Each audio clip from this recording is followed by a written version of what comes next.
All right, guys, welcome back to More Than Wages. This is episode number 5. This is Miguel. I'm Dorian. And thank you guys for tuning in. We have another impactful show for you guys today. And thank you if you guys, watched the previous episode. The previous episode, it was how to make $100,000 a year trucking.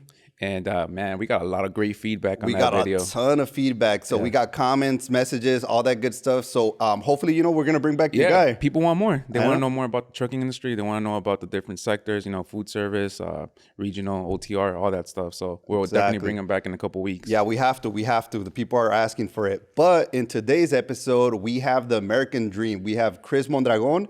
He is the proud owner of Queen Bee Cleaning Services. It's based out of Seattle. And he has generated over millions of dollars of sales, which is service. Yeah, that's amazing. That's beautiful. So we're very happy to introduce and welcome. Yeah. So Chris, can you introduce yourself and tell us how you got started? Sure, guys. Well, thank you first for having me here. I'm really excited. Really, I remember when you guys contacted me. I was like, man, I'm hooked. And as a matter of fact, that you guys mentioned in the previous interview about the trucking. Yeah. Myself, I binged the whole videos, man. Oh, really? Sweet. Okay, awesome. We didn't know that. Okay, sweet. Thanks. Yeah, man. No, so that's pretty awesome, guys. So, well, thank you. And so a little bit about me. Born and raised in Michoacán, Mexico. Oh, nice. Sweet. Yeah. So I moved here when I was 21 in 2001. But that was the year that the 9/11 happened. I'm like, I'm out of here. You came in at the wrong time. You're like, what? As soon as I landed, I'm like, time to go back. but funny story, guys. I don't know, and I think a lot of people that have come here and they left, that it will resonate. When I went back to my town, I felt like my town was like getting behind, but like accelerated speed. And I was like, man, I think I made a mistake coming back. Because, work, there is a lot of work there. It's not like there's lack of work. There's a ton of work, but it's very well unpaid. So it's very hard to get by. So I was like, you know what? I'll try to start something. Actually, I started some pool tables in my town in Mexico when, with the little money that I saved when I was here. Oh, nice. And it was That's pretty dope. Business, right? That was my first original, I guess, business, but it was fairly straightforward. I mean, there was no other center for us to hang out or play. So as soon as I put some 5 pool tables, every day was full. So you're already starting business back home, huh? At a Villares, age, huh? yeah. All right, so nice. I was really into that, right? I was very drawn into making your own money. Yeah. But not even with a business. I mean, he's really struggling. And so my oldest son, who is now 24, he was diagnosed with autism. Oh, so very new, very how do you say, like, they were like, even the doctor is like, dude, this is a new condition, right? Like a new developmental condition that we don't really know exactly fully. So I was like, man, but how do you cure it? Like, there's no cure. There's only therapies that you can use, and trying to help them to be more social, or be more talkative. And I'm like, man, okay. So what do I do? And he's like, your best bet is going to the United States again. And I said, okay. And the guy actually was a doctor who has graduated from Texas, and he went to Mexico, and he's the guy who diagnosed him.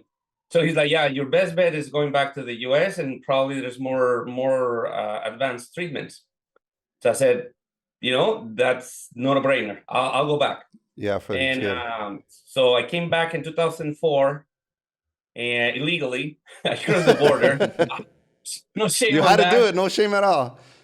My dad got kicked out like 3-4 times coming over here. So yeah, that's good. That's good. Yeah, it's one of those things, man, that I was like, man, it's and I say these things, they're not easy to share. It's a very private things, but I'm mentioning this because I want a lot of people that are in the same boat that to say, hey, man, doesn't matter. You can make it here in the US. All you need to do is just put your mind to it. So that's what we need to hear. Yeah, that's what the community needs to hear.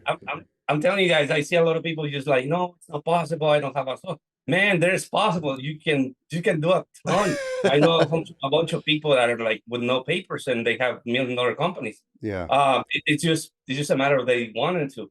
So, okay. come back, go back legally, start working, just odd jobs. I moved to Seattle, so I currently live in Seattle. Seattle's And beautiful, by the way. man, I remember the weather. It was like, when is it going to start raining here? Because it rains 8 months out of the year. So, Well, maybe not too beautiful. summers, I think they're super, super nice because you never get to past 100. It's like 90s, and everything it's green and lots of lakes. But, from October to like June, I kid you not, right now it's raining. and then you will not see the sun. If it's not raining, it's cloudy. So, that was one thing that threw me off, I remember. And then obviously another thing is like back in 2004, there was really no Hispanics here in the Northwest, or very few. And so first job, like start getting like restaurants. So I worked in the restaurant industry for about 8 years. Then while I was looking for a job, like a second job, I ended up going to a dealership. And I remember the owner, he comes out, and he was from Argentina, and Dante, that's his name. So Dante comes out, and he was like wearing, like spiky with like cowboy boots. And it's just cute. I remember he was running funny towards me, and he's like, "Hey, are you looking for a job?" And I said, "Yeah." And he's like, "¿Hablas español?" Y le dije, "Sí." He said, "Hey, we need a car salesman." Like, what? I don't know, man. I don't think I can do that, right? And so he's like, "No, man, it's super easy. You can make a ton of money. We'll train you." And I said, "Man, I don't know how to sell." And he's like, "Oh yeah, you know how to sell." And I was like, "No, I'm telling you, I don't know." And he's like, "You're telling me you never sold a car yourself?" And I said, "Well, my cars, yes." Like, there you go. You know how to sell. There you go. Like, okay. Showed up in the next day, and which is one of those beginner lots. There's a lot of fishing here, so a lot of people go to Alaska and they come back after 6 months or not with tons of money, like tons. And, we've seen that. They go for like 3-4 months, and then they just work that. months. Oh yeah, like at the Discovery Channel shows, right? Yeah. You don't pay rent, you don't pay food, you don't pay anything illegally, and you put a lot of overtime. And so, people come back with 6 months, like with big wads of cash. So there's this guy, a Native American, and he was, looked like, he's literally coming from work, dirty looking. And the other salesmen, they're like, "Oh, you take it." Right. And he was a fisherman. So he just looked like he didn't have money, but man, he had watched. He like the big pack of cash. He's like, "Hey, let's take a drive." He took it for a spin. It was a Ford F-150. I remember mine was my first car I sold. Red one, big wheels. The guy was like, "I want to pay you cash." I'm like, "Okay." I go back to the owner, and he helps me, draw the deal, and we signed the paperwork, and the owner is like, "You know how much you made right now?" And I'm like, "I don't know how much." He's like, $800. I was like, "Man, in a day." Screw the restaurant. So I left, right? I left the restaurant business, thinking that the sales, job is gonna just be constantly going up, and unfortunately, it's not like that. I mean, after time, you keep maintaining a good sales record, but at the beginning, there's like 3-4 days with no sales, and you don't get paid by the hour or nothing here. So it's a rule. So you only get paid straight out commission. Mm-hmm. So if you don't sell, you don't get paid. You don't eat. You don't eat. Yeah. That's right. So you gotta sell. Man, it was like 4 days, no sales, and then weekend will come back, and then I'll make 2 sales, and I'm like, "Man, I need another $1,600. So it was always like a roller coaster, right? But then over time, I grew to like it, right? Because you can meet a lot of people, and all you do is just talking to them. You get to hear more their stories, where the backgrounds are, and your mind starts wondering. I mean, I can remember your wrong credit. So okay, actually, this is another I guess limited belief that I had, and I also want everyone who's listening, watching this, to really shatter that, right? For example, there was a lot of things I remember back in Mexico and say, "Oh, los ricos no son felices," or like you can be happy and rich at the same time. And so like, yeah, I don't want to be rich. right? You Right. cannot put yourself in this belief. And it was at that dealership of a friend of mine, his name is Todd. I remember he said, "No, man, money is happiness." And he's like, I like to go to a restaurant and pay whatever I want. I don't care about the price. I have that money to help my people, so my family, so they're also happy. And I was like, man, that is totally true. I'd rather be rich. And so I had this idea, right? Like, not grind to grow. And after I got that one, like, kind of shattered, I'm like, man, you can keep coming up. I said, well, no, you know what? I like this. I started, I was understanding more. I started watching a lot of YouTube. That was my university. There you go. So Yep. YouTube University. yeah, and you know, two years later, they're like, I was very. I think I remember this all folks in the car industry. So I was the youngest guy, and I was like a guru in computers. Um, and I never really understood everything. All I is like, Chris, my computer is not doing this. I will go to YouTube and like, hey, the computer is giving me this error. And they will literally tell me, okay, do this, this, and that. And I will go and do it. And I'm like, oh, You're crazy. a computer genius. Can you guys do?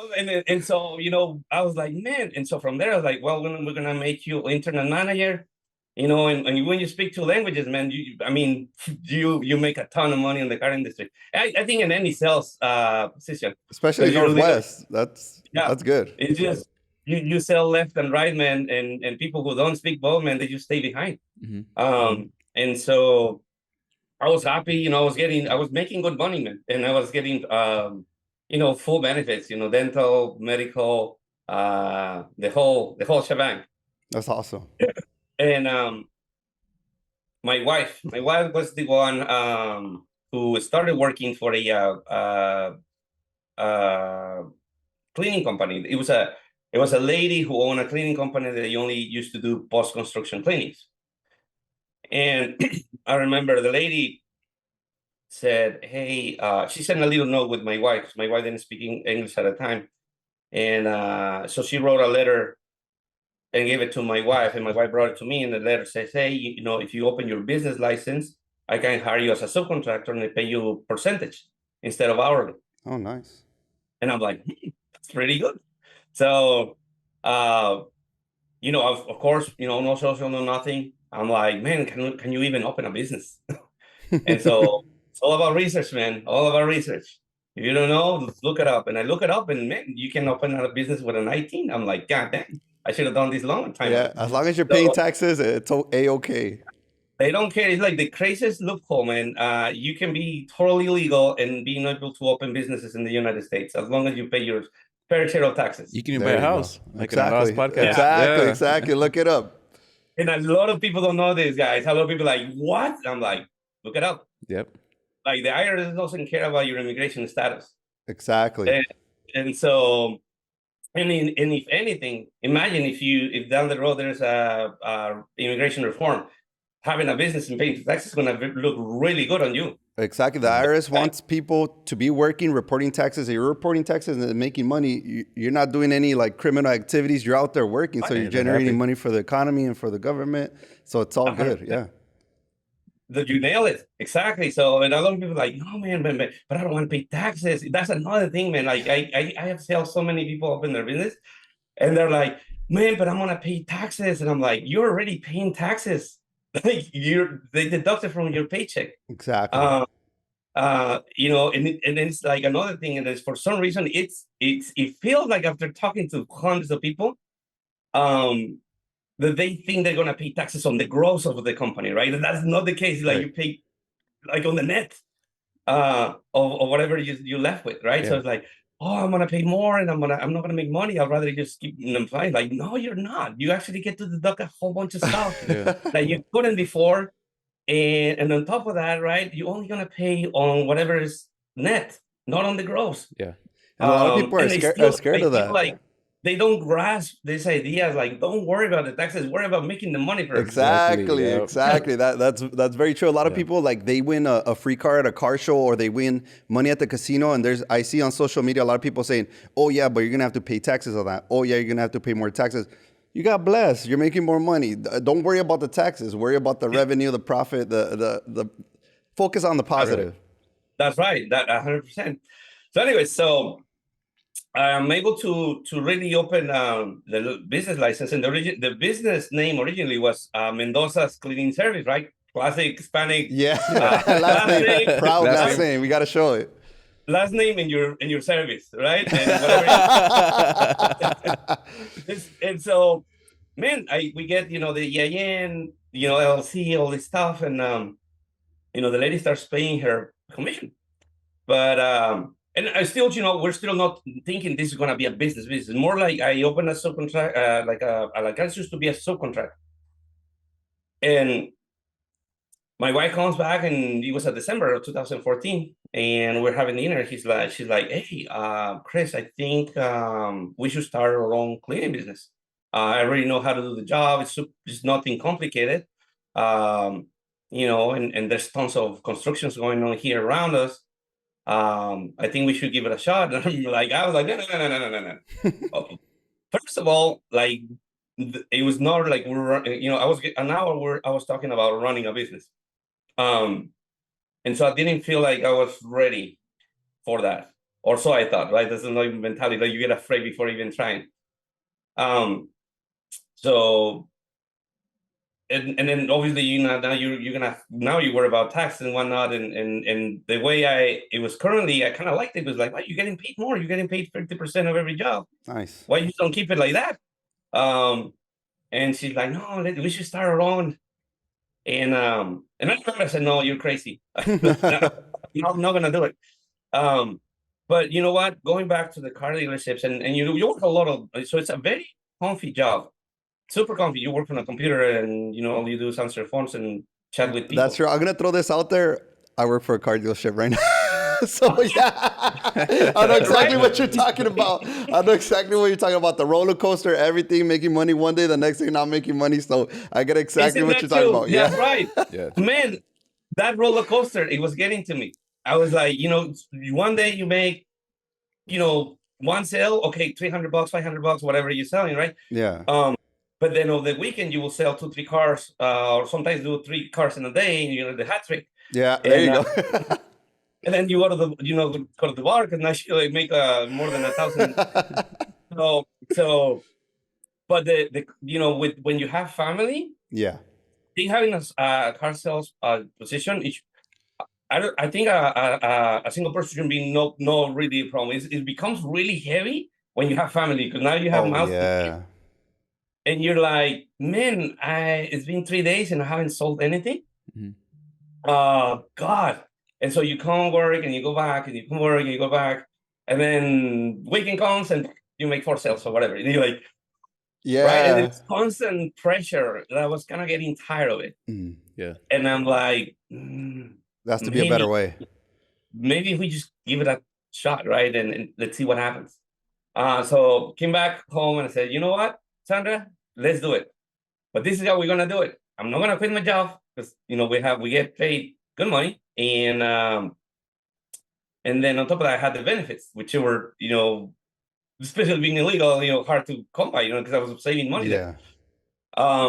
So I said, I'm gonna answer the phone for you, and you do the cleanings, and let's see where it goes.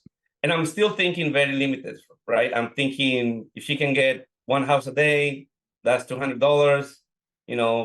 Fine. That's more than she was making before. $200 a day, yeah. Yeah, and so that's why we do. And the only thing I knew how to do back then, it was posting ads on Craigslist. So that was one of my jobs as an internet manager.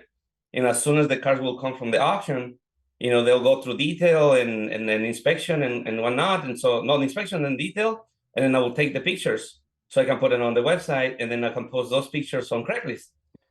So that was my routine, right? And the car dealership, we used to get a ton of calls, man, like off of Craigslist, because inside, even today, a lot of people don't use it, but I think it's in the top 20 most trafficked sites in the United States. Craigslist. So, Craigslist. People are visiting that site, especially the older generation, right? Baby boomers and we used to sell cars on Craigslist. Yeah. Even my dad, he was showing me like a couple posts on Craigslist. I'm like, how did he even get here? Yeah. That's true. That's true. That's true, man. And so, okay. I said, well, that's the only thing I know how to do it. So I'm just going to replicate that. And so I started posting ads on Craigslist. And phone calls start just coming in. And I would, it was funny because, sometimes they will call my cell phone for a car deal, but I didn't know how to buy a virtual number back then. So I put my phone number on the Craigslist ads for cleaning. So I'll get a call and I'll actually run out because I didn't want to hear my buddies say, hey, what you're are booking you a cleaning selling? session. Or what? So I would just run out and I'm like, hey, how can I help you? Blah, blah. He's like, yeah, so I'm on Craigslist, I need some cleaning, blah, blah, blah.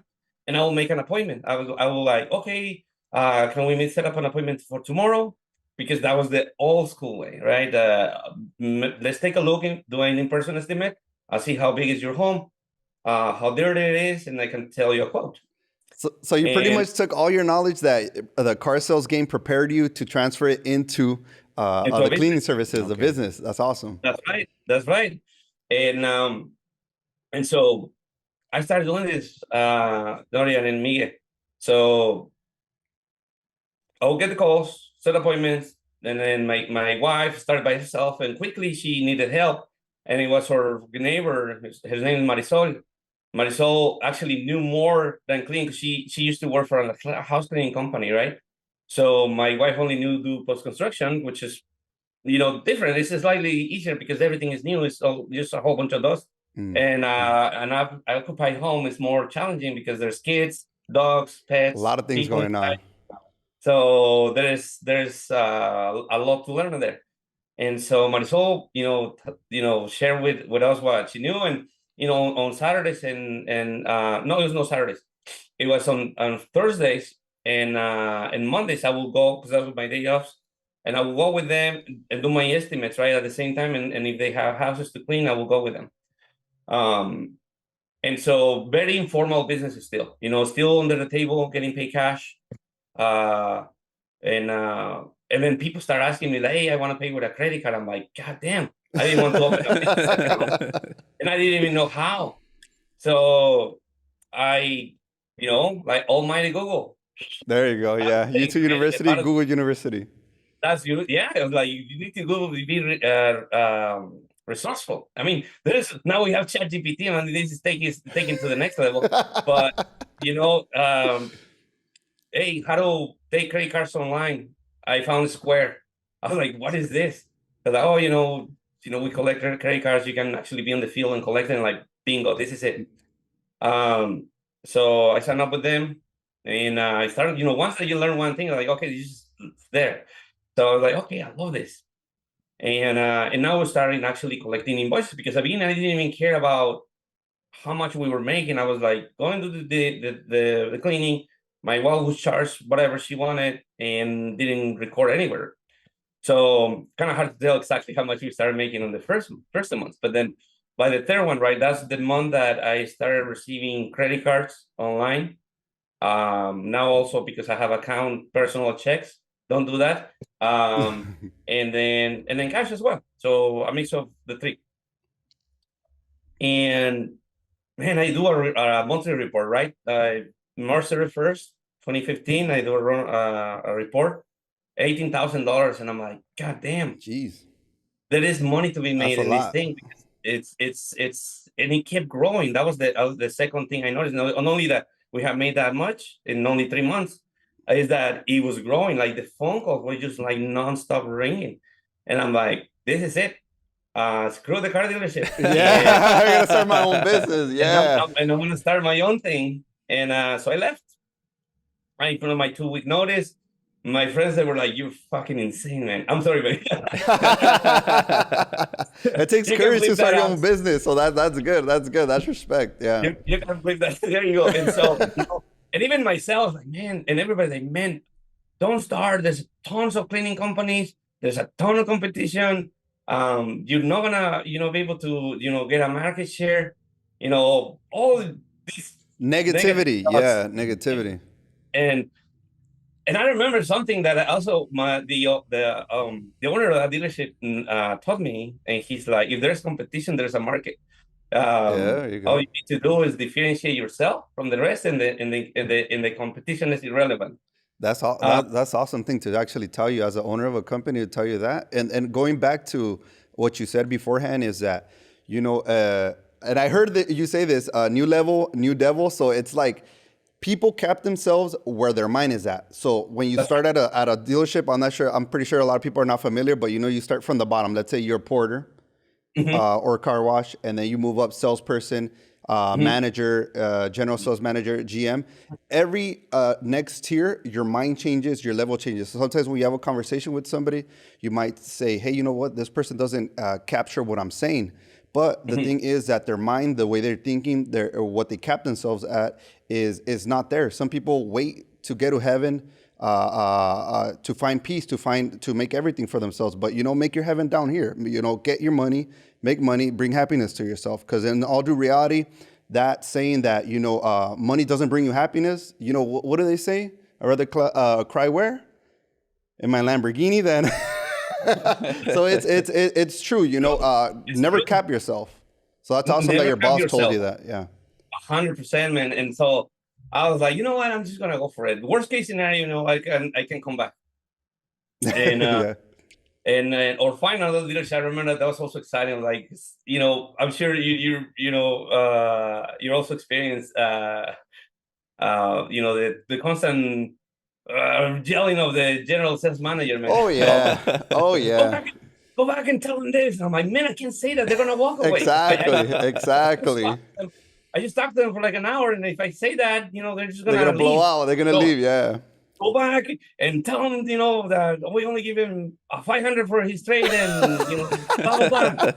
Dude, and so I was also maybe I just got a new dealership, right? And I started anew. So it was like opportunity for either or, right? I'll give it a fair shot, and if it doesn't work, I'll go and change shops. Yeah. So take the plunge, and like anything, right? Like the bad things starts going right away. Like first bad review, first person who doesn't pay us in cash and in text.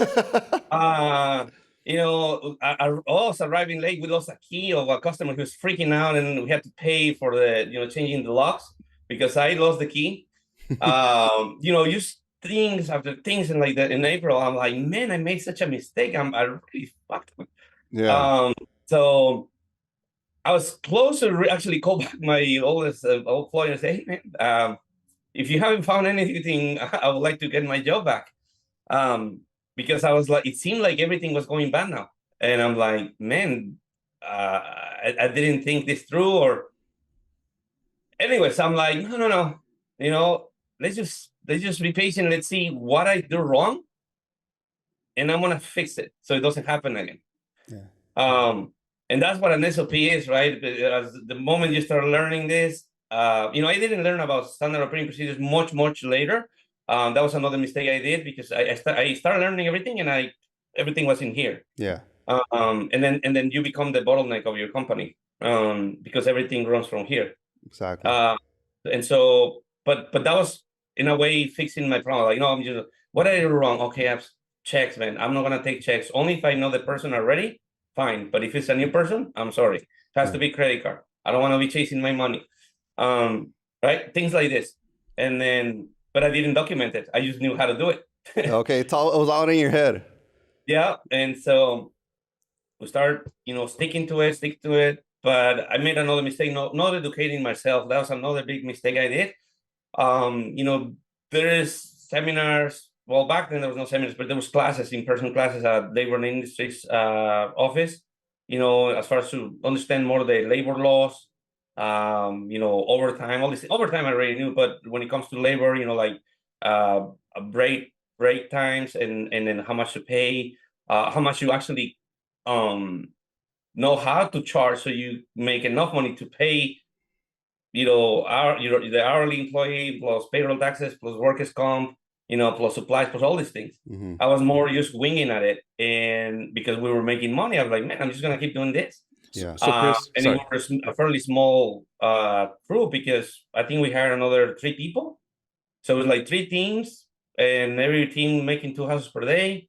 prices all over the place, right? I didn't know really how to charge correctly.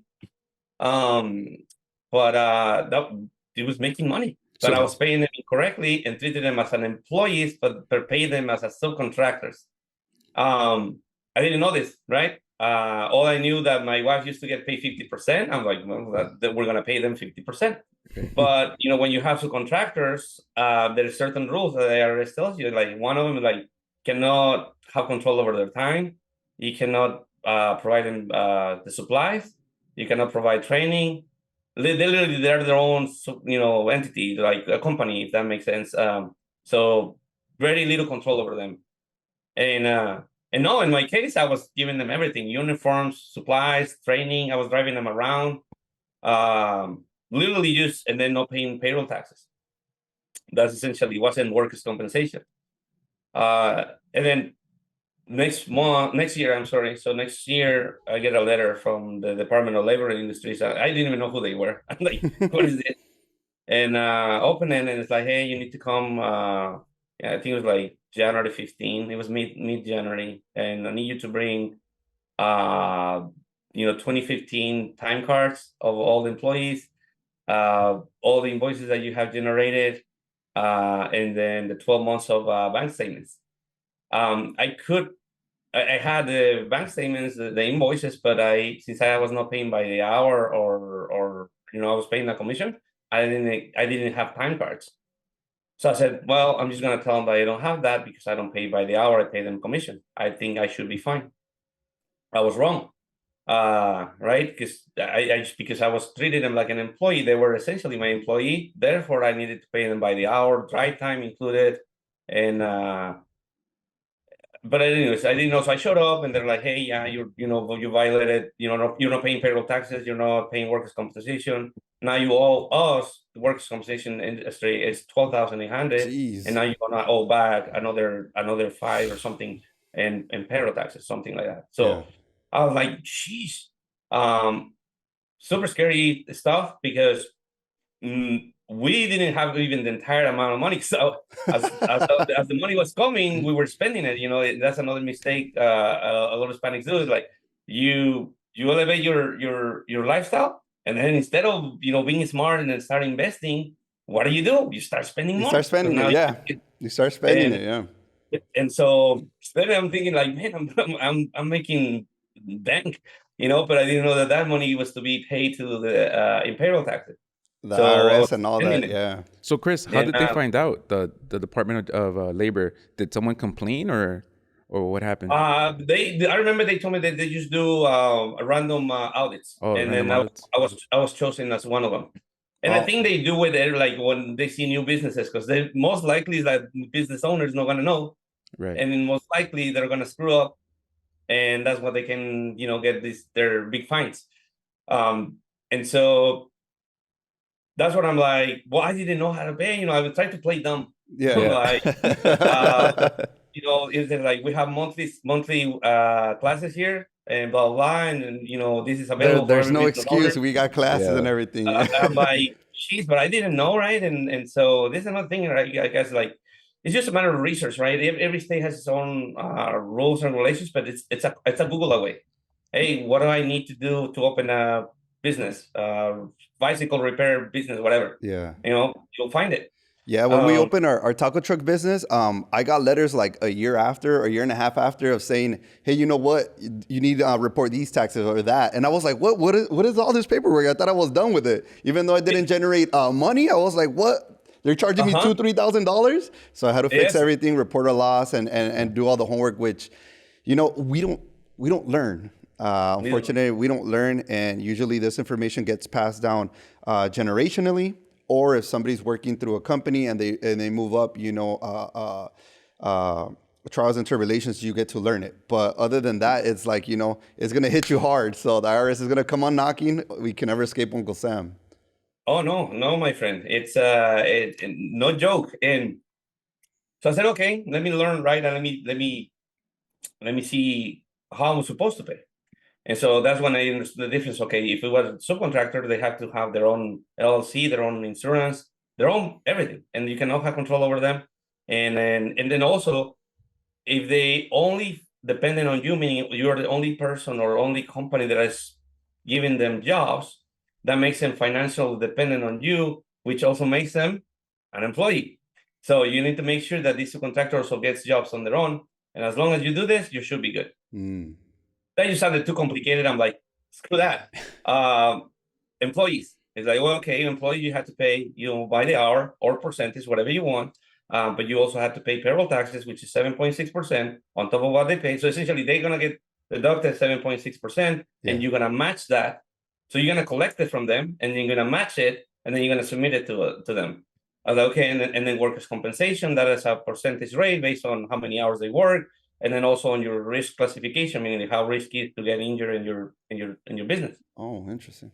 Okay. And then you're gonna provide training, supplies, uniform, and everything. And I'm like, I want that, even though it sounds, that I'm gonna pay a little bit more than just as a contractor. I have control over them, like that, because it's very hard. And at the beginning, it's possible, but it's also kind of hard to really not have control over time, because the customer tells me, oh, tomorrow I have us at 10 a.m. right? And you're like, oh, should I have a house at tomorrow at 10 a.m. at this address? That kind of falls into the gray area where you're not supposed to tell them, control over the time. Yeah.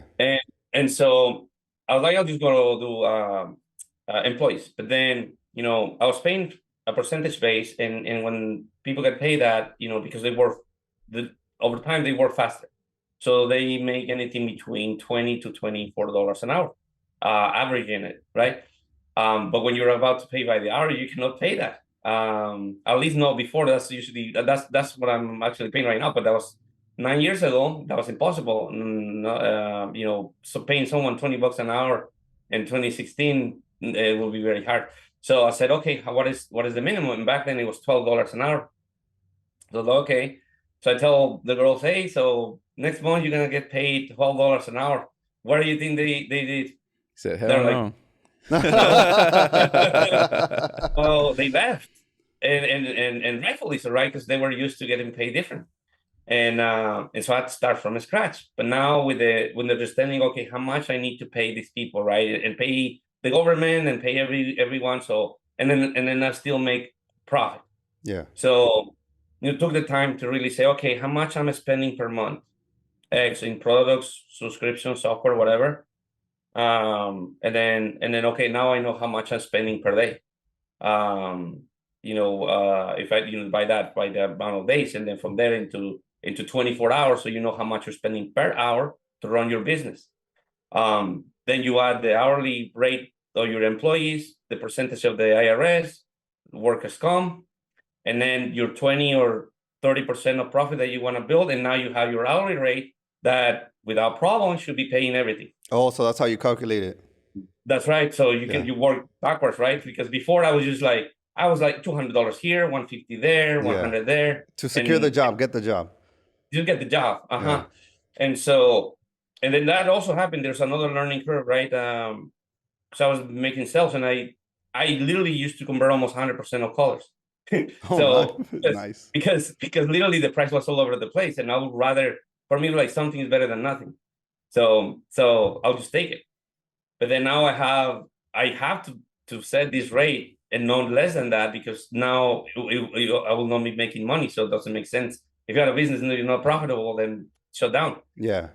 So I started noticing that the callers were like, too expensive. And I'm like, crap. I think I need to lower my prices, right? But now I'm gonna shave my profits, and then after all said is done, maybe I'm not making enough. So that was really kind of like, man, how do I overcome that, right? And it's all about positioning yourself as the better option.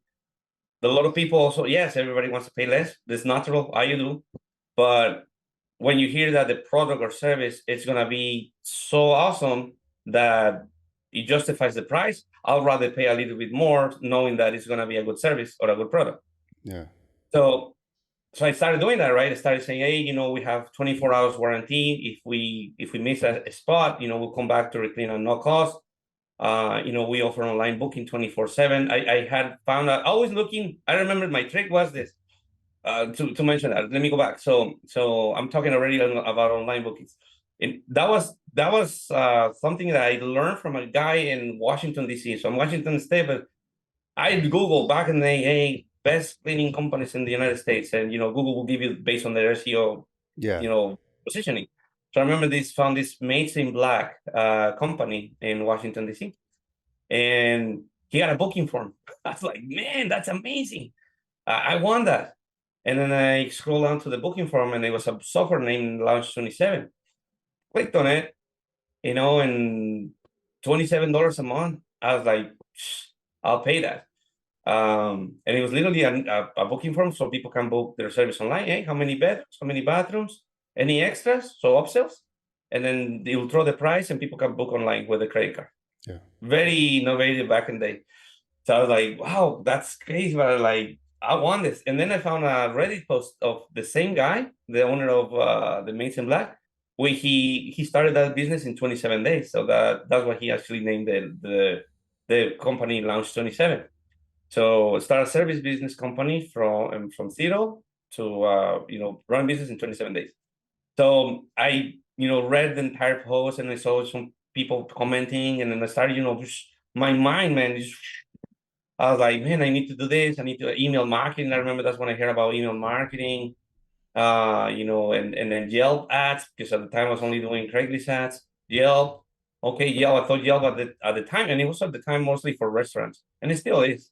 But people were jumping in as a service there, and house cleaning was like a hot one. So I learned all these things, and man, the business starts taking off, and I noticed that the price was never an objection. It was because I didn't have enough value behind my service, right? I was pretty much the same as everyone else. Yeah.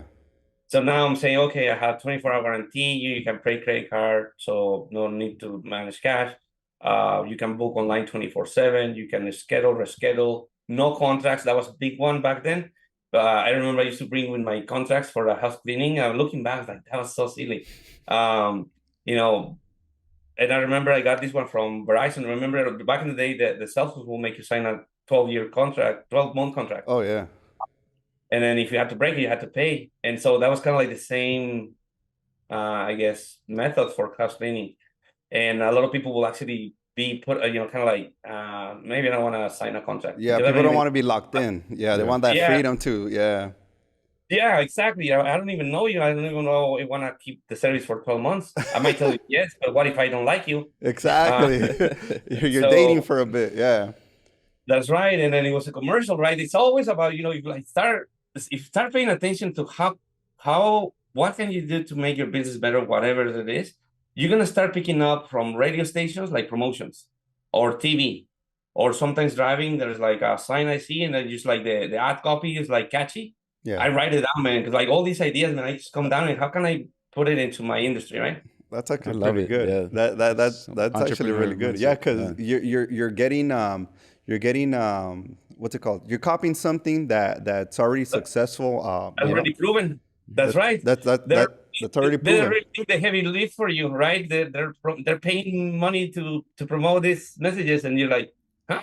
You're like, they did the work. Why not copy it? Yeah. Chris, I'm sorry for interrupting you. I think we're coming to an end. We would love to have like you for like a part 2. Yeah. We had some questions that we would love to ask you.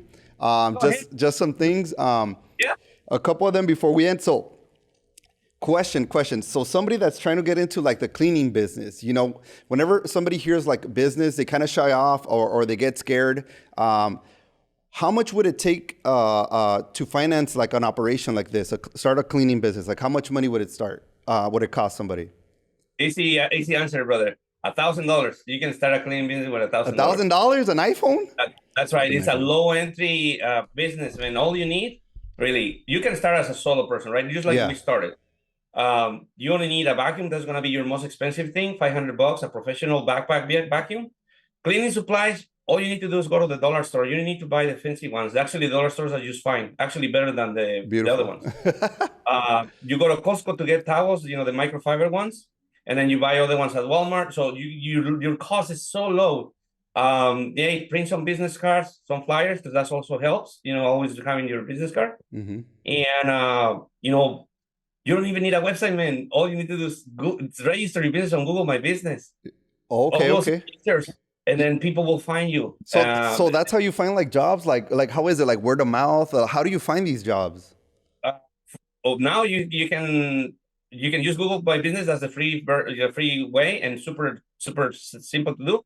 But then you can add fuel to that, and you can run Google local service ads, which are exclusive for the house cleaning industry, and you pay per call. And then these calls are hot buyers, like they're ready to do business. It all comes down to how good you are on the phone. And then also number two, you can run pay-per-click ads, but then at that point you will need a website, right, to send Yeah. them to. But you can literally start with Google My Business free. Then once that you have that profile ready, then you apply on GoogleLocalServiceAds.com or something like that. But it's Google Local Service Ads, and then you sign up. They're gonna do a background check on you. You upload your insurance. You put your budget, $500 to start, and then the phone starts ringing like you will not believe. That's not bad. Back to something that you said. Let's say, for example, Google Ads. When somebody hears like Google Ads, especially native Spanish speakers, because I know they listen to our podcast as well on TikTok. When we first generation, we just get here. Personally, we know that usually our jobs are warehouse workers, cleaning, other industries that are there, like cooking. So when if they were landscaping, if they were to hear something like Google Ads, they kind of shy away from them. Is it like scary? Is it like a lot of work? Is it? It's so simple. 3 clicks and you're done. It's not like the Google pay-per-click that you need an agency to help you run the campaigns because there's negative keywords and blah, blah, blah. Yeah. All the keywords. No, this is literally you sign up. They're going to upload your business license. Some do. So in the cleaning industry, you don't need a business. I mean, you do need a business license, but they don't require you to upload one. All they need to do is insurance, the budget, $500, the zip codes that you want to show up your ads. Okay. And that's it. You're in business. That's not bad. Yeah. It's not bad. I'm telling you. Simple, and you can pause it, Yeah. put more money into it if you want. And then and the math is super simple, guys. I'm just to add to this quick, right? It's $22 per call. So with $500, right? $500, you're gonna get about 23 calls. But let's round it down. Let's do 22 calls.